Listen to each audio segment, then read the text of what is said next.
Welcome to State of Unity Podcast, where we talk with people who used to live the ordinary and are now living in the extraordinary.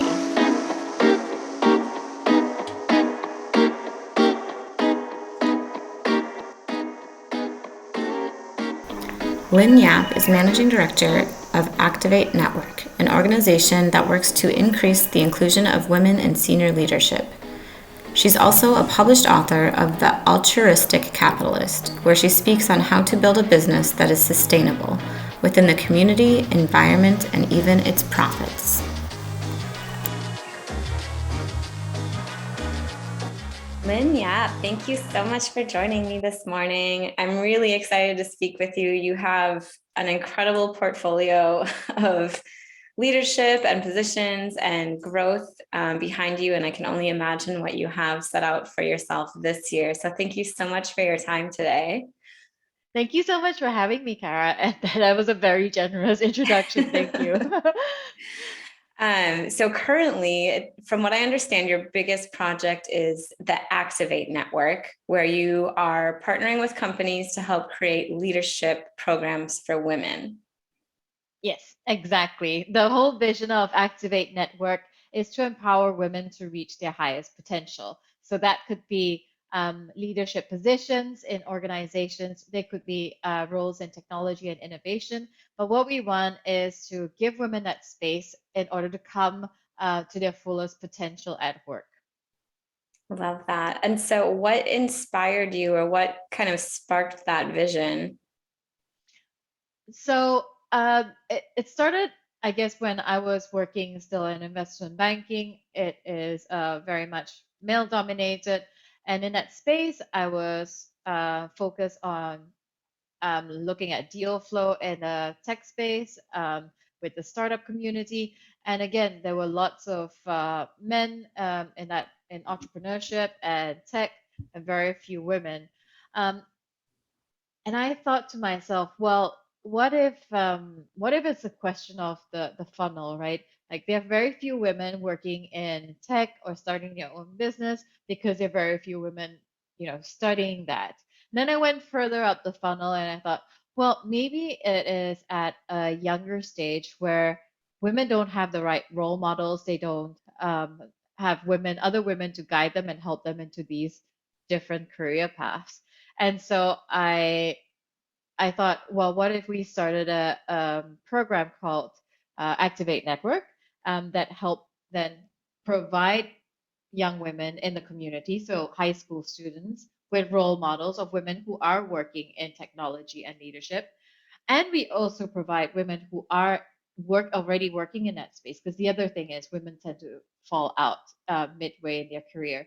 What if we then also use this program to help women gain more confidence as leaders, build community within themselves, and that helps as well put promote them and move them further up the organization.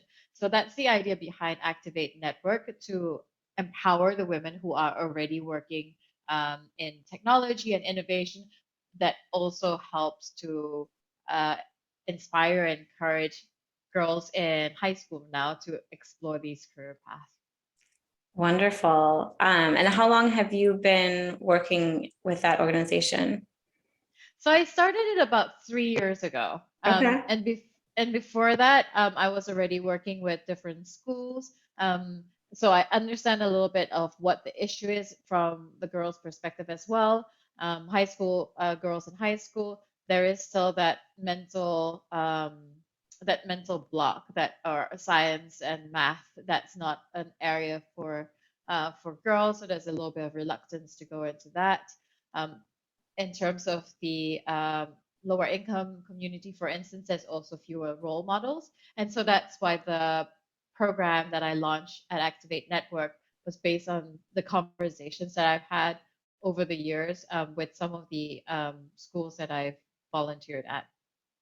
That's great. It sounds like you have a diverse group of youth that you're reaching with that, which is, I think, great to see. And hopefully in, a couple of years, or I guess 3 years old, you start to have your first graduates and start to see the industry get a little bit more saturated with females and different races and diversity. Um, Yeah. Yeah. It's very inspiring to see how just in 3 months, how much more confident the girls are mm, graduating from the program to have someone outside from their own community, outside their neighbors, outside their parents and family, pay attention to them, asking them, oh, what is it mhm, that you're interested in from a career perspective? Um, what are their ideas in terms of what the impact they want to have on the world? I think that time invested and that time invested gives the girls a lot of confidence and also encourages them to spend more time and to invest their own efforts in their own education. mhm.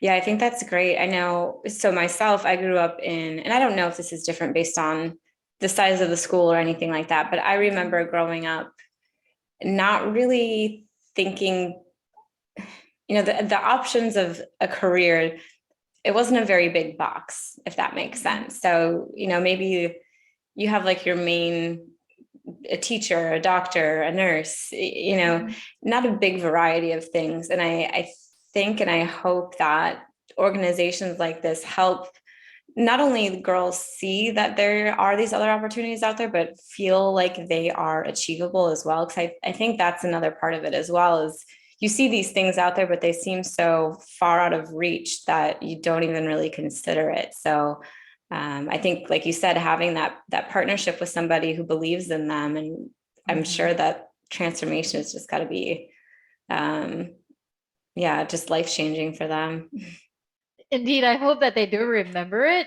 And I would like to pull on that thread a little bit more. I know you've traveled a lot out in Southeast Asia as well, and you've talked to kids in that region. What do you think are issues in that for them to achieve their highest potential? Yeah, so one of my most impactful experiences I ever had was actually in Cambodia. We were at an orphanage there, and the kids were so filled with life and smiles. They spoke perfect English, and they're ranging from probably 2 years to, I think, like 17 or 18 years old. And they were all talking to us about what they wanted to do when they grew up. And it was everything from, I think there was like an astronaut, computer scientists, IT, marketing, doctors, and their dreams and their ambition and their smiles and their attitudes are no different than a child growing up in a first world country.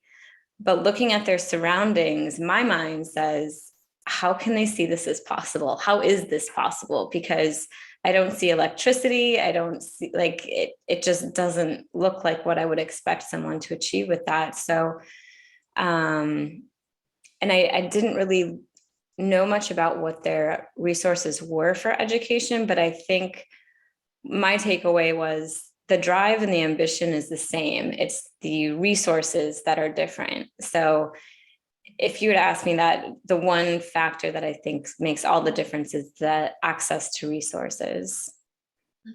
And that is related to teaching resources, or are we talking more about or mentorship even, or are we talking more basic like books and internet and laptops?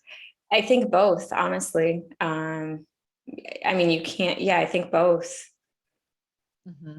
I know that was a big thing in Peru as well, is just having the kids have access to computers and the internet, because without that, you can't really be the very competitive in today's market. So it's really important that these kids have those resources to grow up with, because otherwise they'll be at such a disadvantage. And if they do make it to college and you haven't worked with the internet yet, that's a whole hurdle in itself.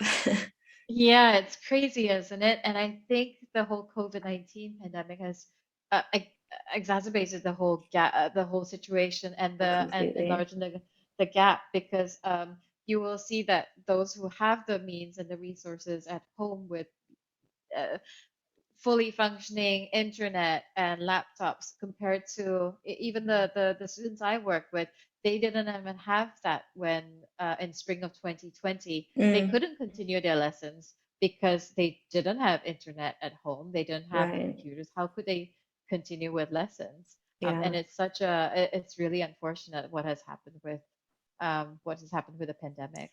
Yeah, I agree. It's probably going to be a ripple effect that we'll see for years, if not decades, unfortunately. I forgot to ask, I wanted to ask you, with the Activ8 network, is that something that is only offered in a specific area, or is that nationwide, or how do people get involved in that?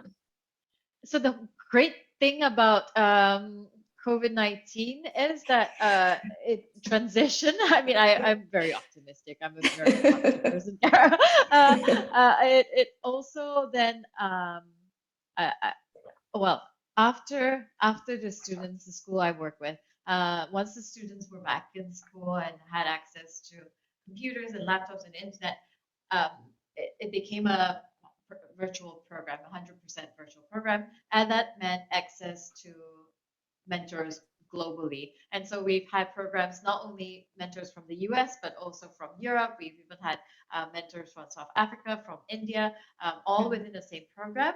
And that, to a certain extent, is allowing the student to travel as well. They get to see, oh, this is how things are done in a different way, and it's opened their minds and their perspectives to the world. It's like, oh, I can. There are so many things, and there's so many places that I can go to. I can do a lot of things. So that's one good thing. It's basically uh, open up the world to the students in that way. Yeah, so it's a global program now. And the other thing that the pandemic did was, because I couldn't deliver any programs for a period of time while students um, were all in lockdown and the students didn't have access to computers, was that I published the book, The Altruistic Capitalist. And that's kind of how the whole book journey started, because I was, well, everything is stalled for the time being. I've always thought of writing a book, of publishing a book. This is about as good a time as any to finally do that. And so that's kind of how the altruistic capitalist came to be. And so can you share a little bit about what that's about? Of course, Kara. So um, a book about how different business leaders have created a positive impact, not only on the environment and the communities around them, as well as the people and their teams, but also grow business sustainably.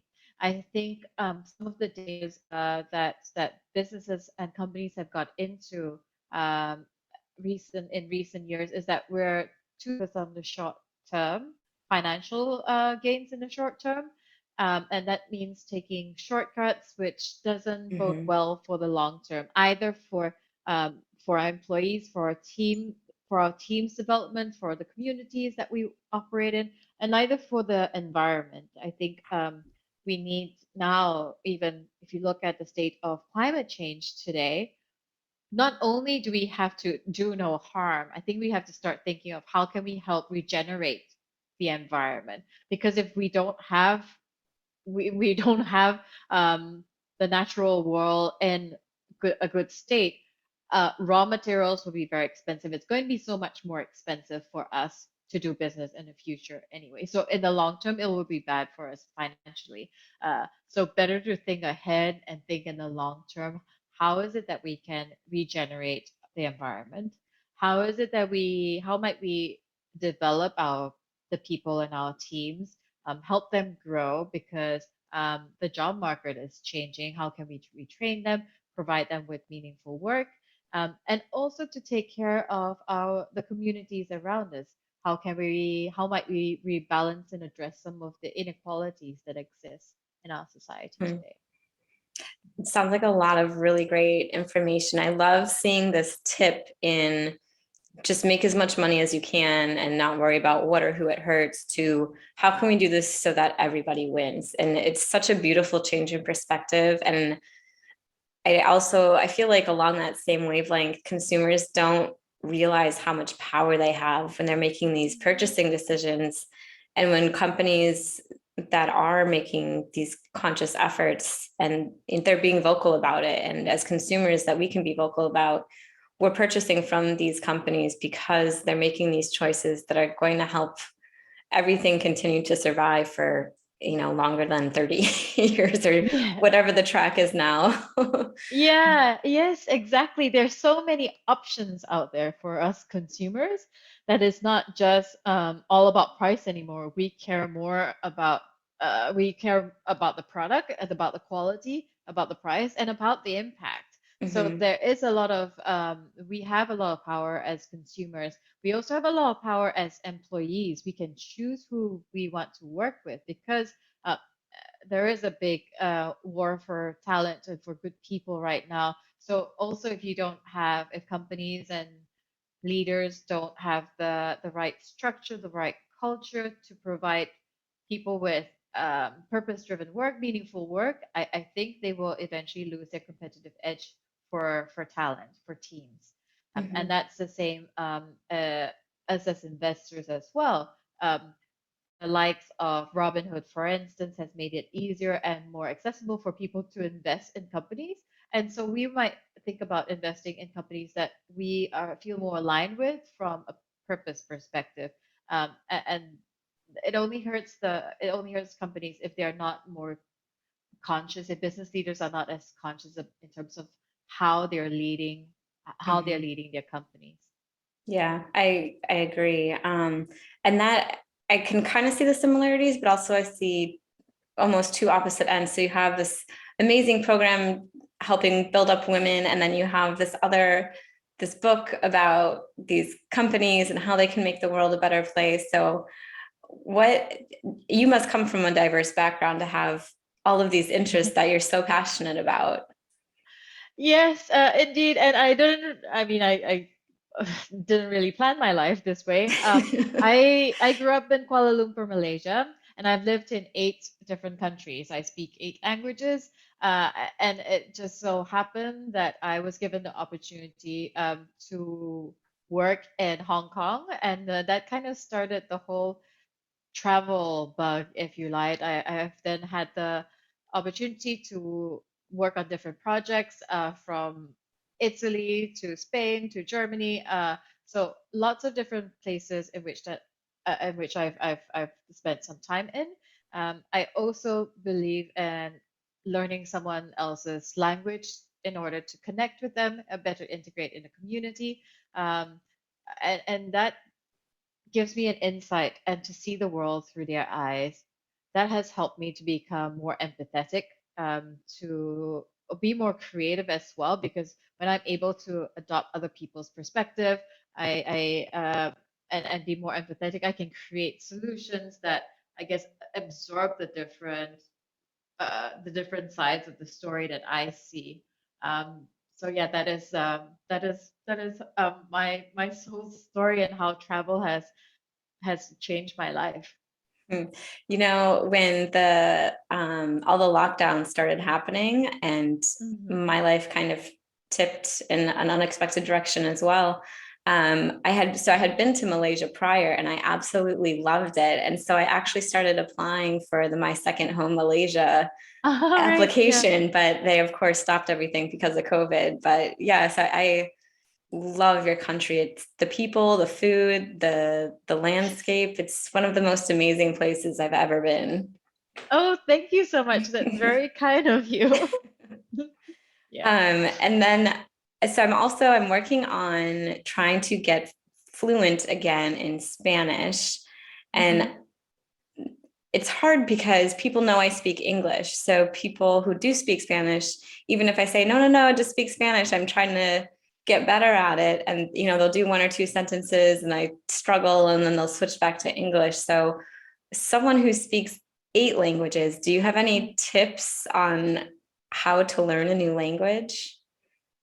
Uh, I've generally learned the language while I'm in location. So it wasn't like The I learned submersion, it. yeah. Yeah, the complete submersion where there's absolutely no way of avoiding it. You see it on the street signs, you see it at the restaurant and on menus and stuff.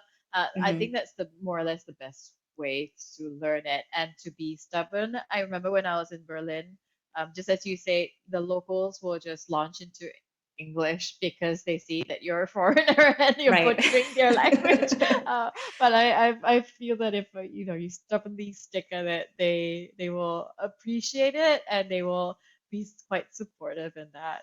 So Okay. So what I'm hearing is I need to go to a Spanish-speaking country for a while and just yes, hang out. All exactly, right. exactly. Yeah. Done. And the Well, you other have thing is, oh, go ahead. sorry, I was going to say as well. I mean, sometimes we don't have to look very far. There are people in our communities who might be native speakers of Spanish, for instance. And if you go and hang out where they hang out, and just if they speak in English, you reply back in Spanish, whatever version that is. And the other thing is, not to be too self-conscious about it. I know I sound That's the terrible. I hardest don't have, part. I'm not perfect. I sometimes forget the conjugation of a verb and I just use the infinitive version. But I think as long as you persist, eventually you get better. And I'm not Mhm. I laugh at myself too. I make up like words sometimes because I forget the conjugation. Yeah, or you use the wrong word for something and say something completely wrong. Yeah, and that happens. That's part of the language process. Hmm. Well, you have your hands in a lot of different pockets. So what can we do to help support you and help build up your mission? Oh, thank you. That's really kind. For me, the whole altruistic capitalist book is it's about storytelling. It's about inspiring others to do good as well. So what I would say is to share, if you're listening to this podcast, to share this episode with someone else, to inspire someone else to be more conscious about where they buy from, to be more conscious of the companies they work with and who they invest in. All proceeds for the altruistic capitalist, the book, actually are donated back to nonprofits and charities that work in on education or causes for girls. So just share with someone else the episode, and yeah, I think we can all make a difference that way.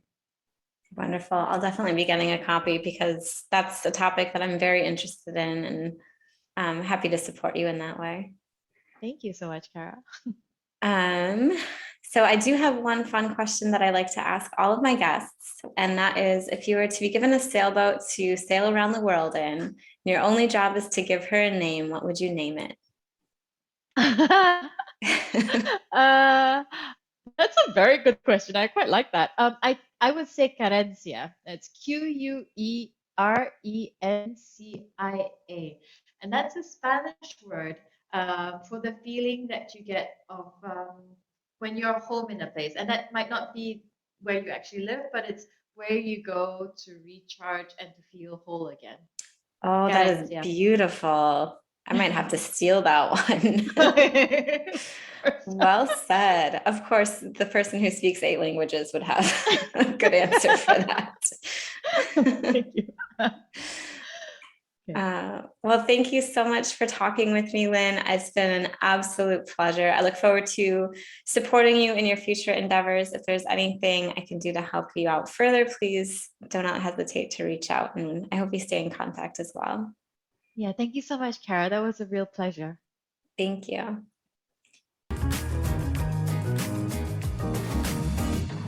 Thanks so much for listening. If you enjoyed the episode, please like, subscribe, and share with someone who may find it interesting as well. Also, be sure to check out stateofunity.org to view our upcoming trips. Thanks so much for listening. We hope to catch you next week.